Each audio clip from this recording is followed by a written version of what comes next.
Thanks for saving me back there. I don't need any thanks. I'm just doing my job. So, how are you feeling? You were acting a little strange. How do you think I feel? People died here. And you don't seem to understand that it could have easily been you.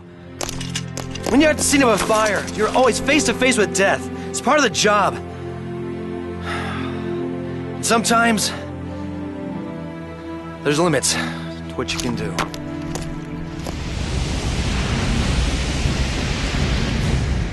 I'm saved! Thank God! Dean, do you copy? Isn't it kind of strange that there aren't more games about firefighting?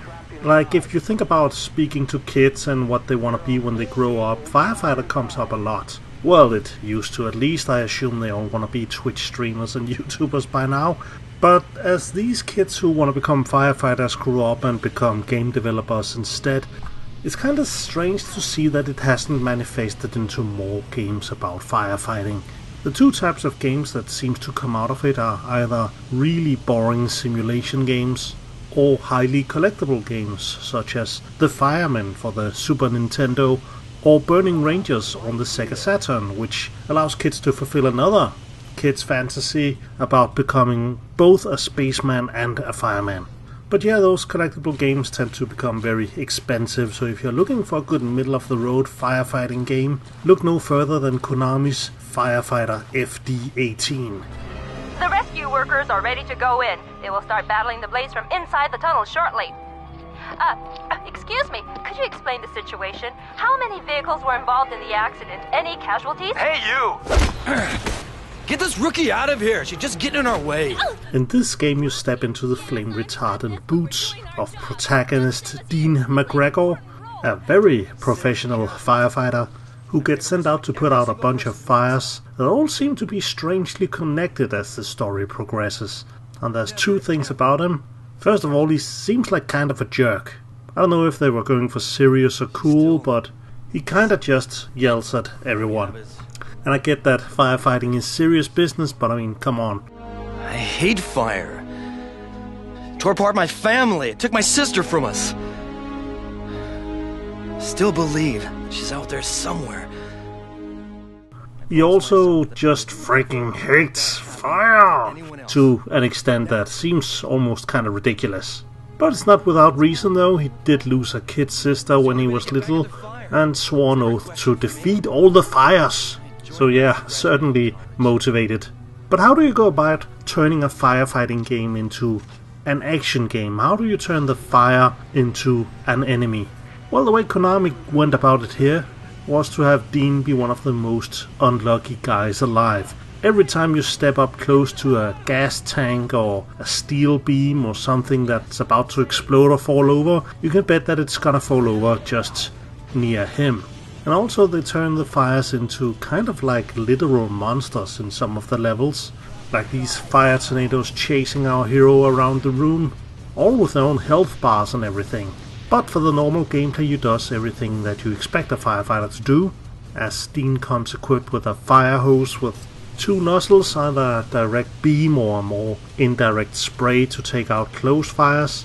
Then you also got a large fire axe to break down debris or stuff barricading your way, or to fight off security robots that have gone haywire. No, seriously.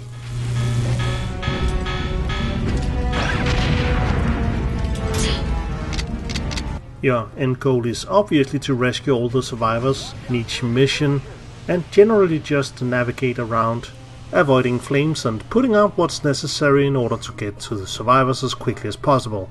And in the early missions it's pretty easy. Some of them is actually way under a minute, where you just have to breeze through a room and run into a survivor to rescue them.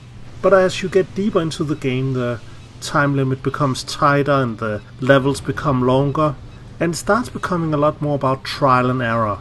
Have you wasted precious seconds running down a hallway only to find a door blocked by a bookcase that has been knocked over?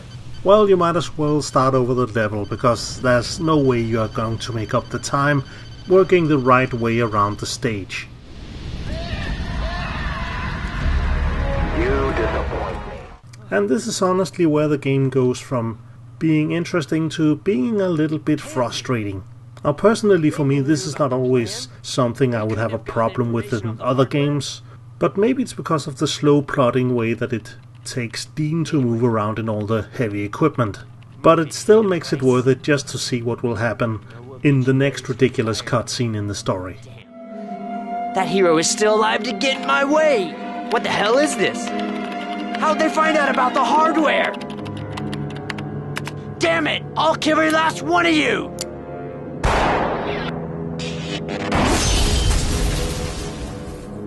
This is also a game where I would advise to check out the manual, which is a strange thing to say in the context of modern games where they kind of serve everything on a silver platter and tells you what to do and what you did wrong. But it took me a good long while to figure out that you can sidestep out of the way of backdraft doors. If you're opening a door and know that something behind the door is gonna explode right in your face, sidestepping becomes really handy. You also get a couple of sort of smart bombs on each stage, where a co-worker will come in and take out a bunch of nearby fires in your vicinity. And getting stuck because I couldn't really figure out these tools is on me, really. But something Konami could have done to make the game a little more intuitive would maybe be to take all the items out of your menu.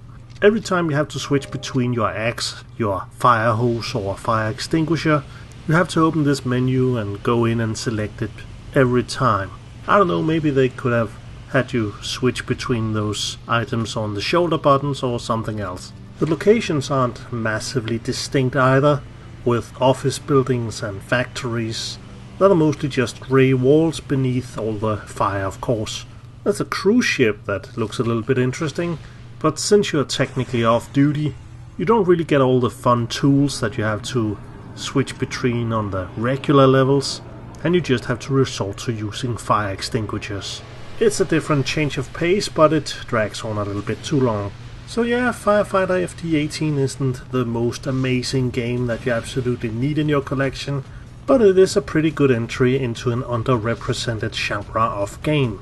As always, I want to say thank you for watching, thank you for subscribing, and a big thank you to my Patreons who are supporting me with just a single $1 a month, which you can too if you follow the link below the video. Have a great day and see you next week.